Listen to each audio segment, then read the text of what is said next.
We said, as long as there is memory, which is the faculty of remembering things that have happened before, which are necessary in the technological, in the physical world, and as we discover that we are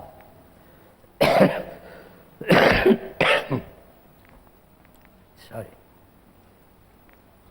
I've had a bad cold.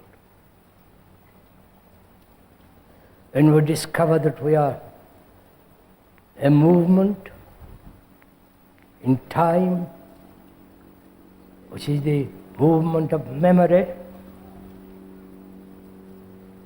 does peace lie in memories?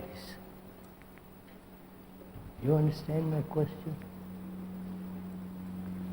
One can remember the days or the nights or the morning when one saw the extraordinary depth and the beauty of peace.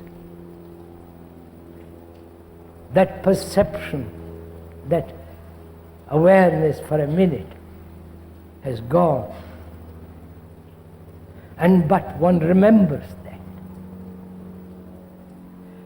The remembrance is non-fact. And so we are living in memories which are dead, gone, finished. Right? Please, it is not a depressing or absurd thing for you to turn your back against all this. But see what memories does to us.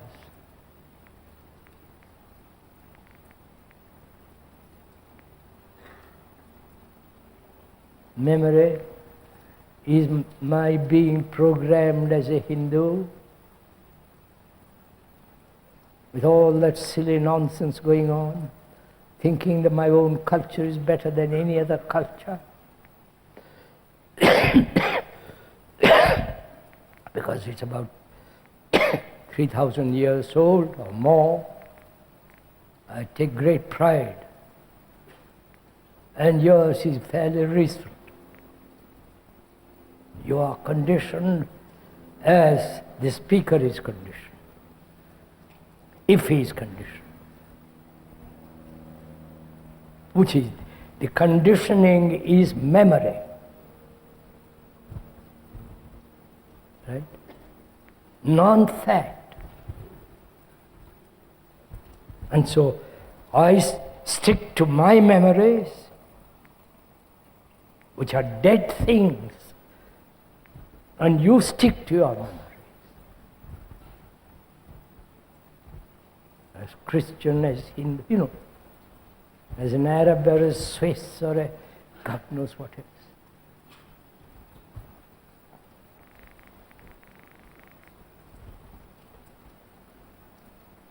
And also, we must have memories.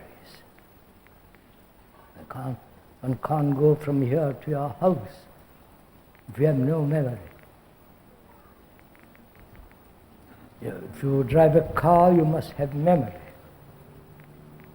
If you are in the technological world, you must be supremely competent in your memories. Otherwise, you lose your job. But we are talking about the psychological memories of experience, pleasant and unpleasant, painful or delightful. The psychological. So the memories are the conditioning factor. Right? Please see the fact of it, not my explanation of the fact. One of our difficulties is that we rather like explanations rather than the fact.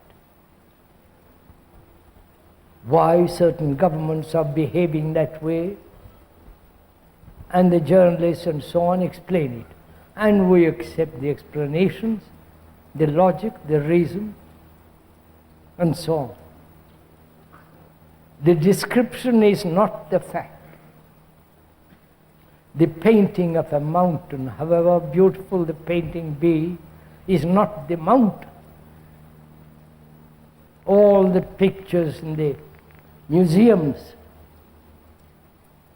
extraordinary, some of them extraordinarily beautiful.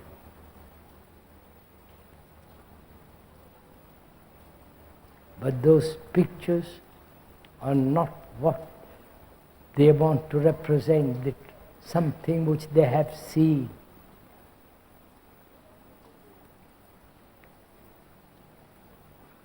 You read a novel,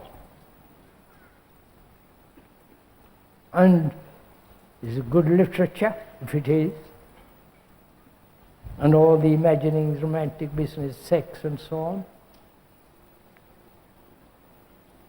written by an excellent, well-known author. Again, that's not your life. Your life is here. So, to find out how to live in peace, not the method, not the system. It's a wrong question when you say how.